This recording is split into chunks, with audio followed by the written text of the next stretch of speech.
one of the most influential eras of the last few centuries in terms of literature, as well as general uh, artistic domains, has been the Romantic era.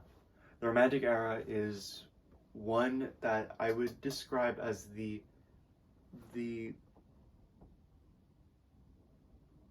artistic manifestation of the liberal philosophy. That's a pretty good way of thinking about it. It really was about knocking down barriers. It was it looked on revolution as very fondly, and that relates to how the Romantics interpreted Paradise Lost. It was one that was characterized by great creativity, individuality, freedom, and love of art, beauty, nature, really,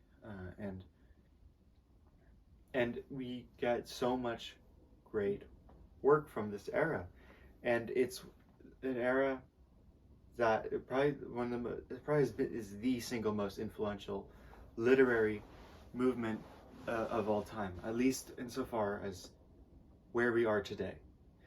And how I want to explore this era is through one of the greats, John Keats. John Keats was a young man. He never lived to be very old. He was sick and dying for some time, a large percentage of his life. He was he was a poet. He was a romantic. He was not the sort of person you'd expect to be a poet based on his class.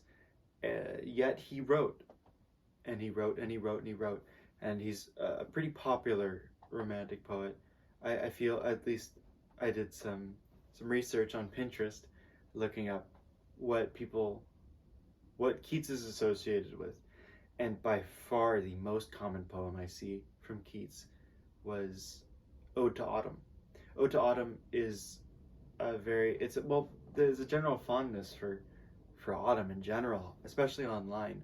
So it would make sense that this particular poem would have a bit of a resurgence. It's a very beautiful poem. Not my favorite of his odes, though. He wrote several odes, and what I want to focus on for understanding the Romantic era are three particular odes, which are Ode on Melancholy, Ode to a Nightingale, and Ode on a Grecian Urn. These three form sort of a series of the writer's thought process. It's a very complicated thought process, not hard to follow at all. It's very accessible, and the Romantics use very simple language, which is helpful for us to go back, because there's already a bit of a language difference over centuries. The Romantics are very, very readable, and Keats is no exception. So Keats's work, he was dying and suffering greatly in his life, and he loved life, and he loved beauty, and he loved nature so ardently, yet he was dying.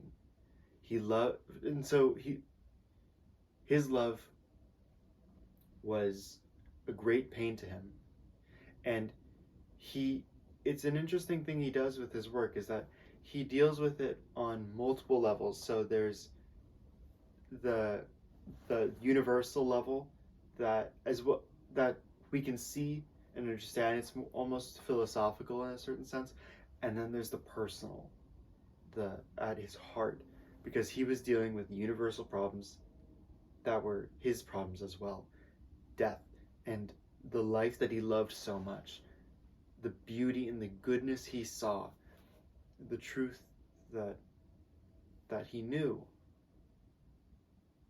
It always dies. So does man in the end. So it was a real problem, one of great interest to him, that he reckoned with for its own sake, the universal problem, as well as because he was dying and he wouldn't be able to wrestle with it once he was dead. So these three poems focus on, in a word, on mutability, the problem of mutability, how mutability and beauty relate, and so Ode on Melancholy is the first one I would recommend you read. It's it's about mutability and how beauty, though so good and brings so much to life in the world, to nature, it dies. As many times as it comes back, it dies, and that nothing endures. And and it's troublesome for him because he sees how good it is. So he writes about it, and he right he follows nature's crescendo from day to night. Not exactly directly, but that's what he's doing. And then the second one, Ode to a Nightingale, he has a dialogue sort of with the nightingale, which he uses as the image of the transcendent. It's the inhabitant of that world which is outside of his reach. He sees it and he longs for it, and he knows that it's so happy, and there's where in that world where it sings and there's no tear or hunger or sweat, and he longs for it, and he though he lay dying, he wishes to just join it, and he wrestles with that until he's sort of woken up at the end by the sound of a bell. And then the last poem, Ode on a Grecian Urn, one of my favorite poems. It presents the solution to mutability. Keats, young, suffering, and a visionary. He's walking through a museum and he sees an urn. It's an ancient urn from the Greeks, and he's struck by it. He's possessed by it, and he writes about it. He writes about this Grecian urn, and he sees the joy that he's missing, the joy that he might even have, but it's eternal. It will last forever. It's immortal. And he sees the immortal world, the transcendent eternity that the nightingale has, but he sees it on earth. And he's over the moon to see it, and he follows it, and he speaks to it, and he personifies it, and he finds out that the solution to mutability is art. That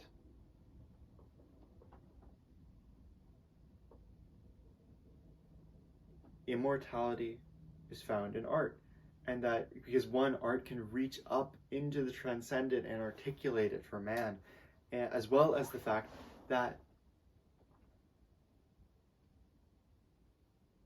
we never lose it. Like, you can, of course, but the things that last forever are art, not civilizations or dynasties. Or machines. It's art. So and so he follows the narrative on the urn, and he sees the joy and everything he loves in life as a romantic: nature, beauty, and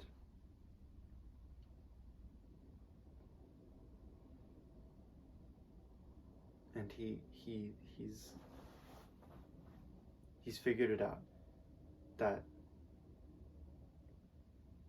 art is what endures. Art is man's pathway to immortality. In some sense, the alignment with the transcendent. It reaches up and brings us with it. And if you doubt me, look at his odes. Not even the content, just the fact that we have them. Keats is immortal now. He reached immortality because, and he nailed it. He did something that was so, he hit on something so true, so universal, that we all see it and we all treasure it and we hand it on for generation to generation. Keats will never be forgotten. Any poetry book that you look in, it's gonna have, thou still and ravished bride of quietness, thou foster child of silence and slow time, sylvan historian who can thus express a flowery tale more sweetly than our rhyme. He achieved immortality, that which he longed for, by art. And we will pass his name down from generation to generation and sing his poems to the end of time. Thank you.